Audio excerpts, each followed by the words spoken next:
Ang aspiring candidate for Governor ng Lalawigan ng Cavite. Walang iba sa katawan po ni Bishop Augusto John Pera. Gov, ano po ang mga may lalatag ng mga plataforma upang makubisin natin ang taong bayan para po sa inyong kandidatura? Magandang tanghali po sa ating lahat, mga kababayan ko sa Cavite. Isang kagalakan po na ako po ay makapaghayag ng aking puso, aking plano, proyekto, programa para po sa inyo. Ang aking pong mga programa ay talagang para po sa inyo, para sa kapakinabangan at para sa kanyang kapakanan. Napakarami ko pong gustong sabihin at iparating po sa inyo. Pero sisimulan ko po sa aking plataforma na ayoko po ng may droga, ayoko po ng may corruption, ayoko po ng mga illegal activities sa ating probinsya. Sapagkat ang Cavite po ay isa sa mga kayamanan at salamin ng tagumpay ng buong Pilipinas. Po, isa po yan sa major natin gagawin, no corruption at all. At magkakaroon po din po tayo ng public transparency pagdating po sa pera. So, kailangan malaman ito ng taong bayan kung magkano ang pumapasok at nilalabas ang pera at kung saan gagamitin at kung saan mapupunta ang mga pera. Titiyakin natin ang kahuli-hulihang sentimo na gagastusin ay talagang para sa taong bayan. Sapagkat ako'y naniniwala ang pera ng gobyerno ay para sa taong bayan. Kaya tinitiyak ko sa inyo, pagdating sa usapin ng pera, ay lahat ito ay mapapunta sa magandang programa na may kapakanan para sa taong bayan. Ang lalawigan ng Cavite po ay bigay kumulang sa 4 na milyon ng mga populasyon. Marami pong mga kandidato at nakaupo sa kasalukuyan, ibinuboto ng ating mga kabayan, subalit ang mga politiko, di umano'y naging bilyonaryo, subalit yung mga bumuboto ay pawang mahirap pa rin hanggang sa ngayon. Anong mga programa ba ito sa ating mga kabayan upang mabigyan silang maayos na pamumuhay ko? Yun nga po ang nakakalungkot nito dahil ang politika ay ang ginawa ng marami para sa kanilang pansariling kapakanan. At ang nakakalungkot nito, sila umaangat pero ang taong bayan subsub sa lupa. Kaya naman ako po ay naglakas loob na tumugon sa hamon para po may taguyod ko naman po ang kapakinabangan ng taong bayan. No po, isa sa mga pwede ko pong gawin dyan ay talaga iangat natin yung tinatawag na increase ng sahod. No po? At maraming pamamaraan para tumaas ang sahod. Sapagkat ako'y naniniwala, kung meron mga mataas na sahod, dapat po ang mga Caviteño ang unang may mataas na sahod. Dahil ang unang presidente ng Pilipinas na nag-organize ng buong Pilipinas, walang iba po kundi taga-Caviteño. At malaki ang role namin bilang Caviteño. Kaya hindi ako mapayag na hindi iaangat ang sahod ng taong bayan. At pangalawa po ay kailangan bumaba po ang presyo ng mga bilihin. Ako ba'y naniniwala na kayang bumaba? Yung 10 piso na itlog, kaya lamang yan 5 piso. No po, yung manok, hindi kinakailangan tumaas ang presyo. Yung baboy, hindi kinakailangan tumaas ang presyo. Kaya po natin itong pababain. Ang agrikultura ay kinakailangan natin tutukan at i-develop for security ng pagkain. Yung food security, napakahalaga po. If you remember, si Joseph the Dreamer, nung siya po ay naging Prime Minister ng Egypt, ng bansang Egypt, ang una niyang tinutukan ay ang food security. Kaya kinakailangan i-develop natin ang ating pong agrikultura sa probinsya ng Cavite. In all support, in all means and authority, in my leadership, pawularin natin ang agrikultura ng Cavite. Bubuhayin natin ang mga pagsasaka, bubuhayin natin ang mga pangingisda, hindi natin dito po sa Tansa, sa Bacoor, pinatay ang tauhungan dyan. Ang mga mangingisda sa Cavite City umiiyak. Pumasyal ako doon, ang mga mangingisda umiiyak, umaangat dahil walang suporta ang gobyerno para dito. Kaya nakakalungkot, kaya ang taong bayan sumusubsob. At sa akin liderato, hindi kayo susubsob, bagkus aangat po kayo para po sa inyong kapakinabangan. Ang lalawigan ng Cavite, isa po sa mga sakop ng Calabarzon area, ito po ay industrialization at sinasabi ng nasabing batas dapat isulong ang mga kumpanya industrialization at maging ang agriculture. Sabi po ng agrikultura ay pinatay at ang mga pinta na natin, karami tinakpan na ng mga investor. Nasabi niya yung food security at dapat isulong dito sa lalawigan ng Cavite. Tama po yun. At mabigyan sa rural area yung mga tabugan, mga mangingisda ay sadyang halos sinatambakan na meron ng ilang mga dayuhan. Maliban pa po ron, ano po ang mga inyo pong mga karagdagan sa mga programa para sa kapakanan ng ating mga bayan sa lalawigan ng Cavite. Gawin po, Governor. Ang sabi po ng Bible, ang Diyos ang kaayusan at siya ang kaayusan. Kaya naman gagawin natin, we will put everything in order. No po, agaya po ng security po sa Cavite, magkakaroon po tayo ng 24/7. Yung tinatawag kong responsible and accountable 24/7 security. We will assure ng Caviteño sa kanilang paggising at pagtulog ay 100% secured sila.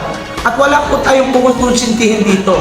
Kung sino man ang gagawa ng di mabuti at di tama, kakastiguhin po natin at ilalagay natin sila sa kampungan at sa kulungan kung kinakailangan. Pero dadaanin po natin sila sa diplomansya.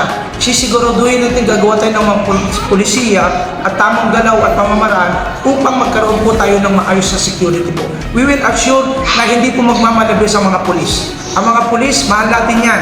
Kaibigan natin yan, mga lingkod din tayo ng Diyos, lingkod bayan tayo.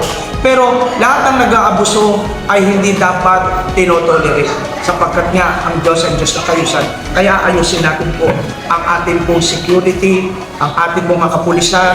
Maglalagay tayo ng mga barangay police, malalakasin natin ang barangay police. Maglalagay tayo ng lahat ng kakailanganin sa mga kapulisan ipong-provide upang hindi na kailangan na magnanakaw, manloloko, manloloko. Kung kinakailan, dodoblehin ng sahod, dodoblehin ng sahod. Manggagawa, dodoblehin. Ang sahod ng teacher, kailangan, dodoblehin. Gagawa natin ang paraan yan. Maraming pong paraan, no po? Maraming paraan. At titiyak ko sa inyo, maraming paraan na magaganda. Sapagkat sa amin sa leadership, may sinasabi po kami, kapag gusto, maraming paraan. Pag may araw, pag ayaw, maraming dahilan.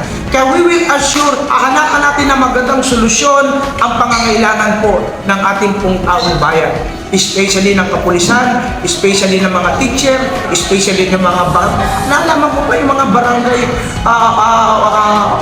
workers, walang mga walang tiyak na sahod honorarium lang na napakababa.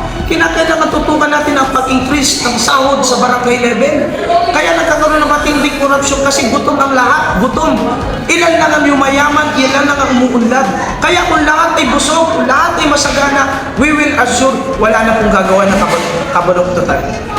Kanina nabanggit niyo po na kinakailangan magkaroon ng ayos na trabaho ang ating mga kababayan na sinasabi niyo walang diskriminasyon, maging yung mga senior citizens na medyo may kalakasan pa at sa hindi nakapagtapos ng pag-aaral ay bibigyan yung trabaho. Importante, malakas ang kanilang kalusugan. Paano niyo makukumbinse mga investors na punta sa Cavite? Yan nga po yan ang pinakamalagang bagay. Apo, ang Diyos po, sobrang pagmamahal sa tao. Kaya dapat naman po, ang gobyerno ay tumutok sa tao. Kaya naman ang gagawin ko po, ay kakausapin ko mga investor na ipatupad natin yung no discrimination. Po, upang sa gayon, mabigyan natin ng pribilehiyo yung mga taong bayan na hindi nakapag-aral dahil sa kahirapan, kung nabigyan sila ng magandang hanap buhay. Walang discrimination, walang diploma, walang tinatawag na edad, kung sila kaya pa at mabuti naman ang gagawin po natin yon para po mabigyan sila ng pribilehiyo magtrabaho. At magkakaroon tayo ng monitoring. Imo-monitor natin ang taong bayan pagdating po sa ganyang klase. At the same time, i-equip natin, ititrain natin ang mga manggagawa. Yung spiritual na bagay, mahalagang ma-develop. Yung tao magkaroon ng banal na takot, magkaroon ng banal na pagsunod sa Diyos. Kapag ang tao ay mayroong kapuspusan ng salita ng Diyos, kahit di nag-aral niya, magiging matino at tayo pa niya nang nag-aral. Kaya bibigyan natin ng magandang pribileyo ang mga hindi nag-aral, ang mga walang diploma, ang mga may edad na. Basta meron silang salita ng Diyos na magbabago sa kanila. Titiyakin ko at i-assure ko na ang taong bayan ay magiging mabuti sa pagtatrabaho dahil sila matataniman ng salita ng Diyos. Madidisiplina sila ng salita ng Diyos. Mababago ang buhay nila. At ang tao pag nagbago, higit pa yan sa agila kung magtrabaho. Kaya we will assure this government ay i-spread ang salita ng Diyos para mabagong isip at puso ng tao at ang sino mang taong gusto mabuhay ng tama't mabuti at masagana ay bibigyan ng pagkakataon. Hindi man nag-aral, may edad man, basta kahit gusto magtrabaho, we will support that. At kung hindi naman papayag ang investor, sana pumayag naman at we will do everything para dyan. Gagawa ako ng sarili kong mga negosyo para sa taong bayan. Ipapasok ko yung tinatawag na korporatiba, korporasyon na kooperatiba, na kung saan ako mamumuhunan, maggagawa ko ng mga negosyo para sa taong bayan. At yung kita ng 50% will be given to the people para sa investment, para sa tao. Kagaya ng scholarship, kagaya ng mga hospital bill, yung hospitalization, hindi na lang po problemahin. At gusto ko mangyari, mapaunlad talaga yung kalusugan din dito sa Cavite. At di na mamumroblema ang taong bayan sa kanilang kalusugan. Dahil ang gobyerno ng Cavite, sa pangunguna ni Bishop John Vera, ay talagang may provide para sa kanilang kapakanan at kalusugan. Okay, sa huli po, anong panawagan niyo sa taong bayan? Mga kapatid, mga kaibigan, nasubukan nyo na po ang mga pulis, mga artista, mga abogado, mayayaman. Subukan nyo naman po ang lingkod ng Diyos. Sapagkat po, sabi po ng Bible, sa Proverbs 29 verse 11, 18, without vision, people perish. Nakakalungkot po. Marami po ngayon nasa politiko, wala pong vision. Hindi sila visionary, mga ambisyoso sila. Kaya wala tayong makikita talagang gagawing kapakanan para sa taong bayan dahil sila pakabig. Selflessness, no? Selfish sila at sila po ay pansarili lagi ang hinahangad. Kaya naman subukan niyo po ako sapagkat ako'y may vision. At ang ating vision ay isang magandang, masaganang Cavite, magdiwang Pilipinas. Gusto ko po at gusto ng Diyos, subagana tayong lahat sapagkat ang kanyang salita ay nagsasabi, no, nagpunta ang ating Panginoon Kristo para magbigay ng isang buhay na ganap at buhay na kasaya-saya. Dito pa lang sa lupa, para lang sa langit. Magandang hapon po sa ating lahat. Okay, magandang hapon at mga kaibigan. Iyan po si Aspirant Candidate for Governor John Vera ng Lalawigan ng Cavite. Kasama rin natin si Joker, si Vlogs at si Emmanuel Tiba Vlogs na nandito ngayon sa loob ng kanyang tanggapan na kung saan ay bago tayo tapos, shoutouts muna po kay Rolando Boboy Singido ng Caloocan at ganoon din kay Boss J Vlog ng Barangay San Manuel Dos Dasmariñas, Cavite. Ako po naman si Tani Bilano, nagbabalita. Maraming salamat po.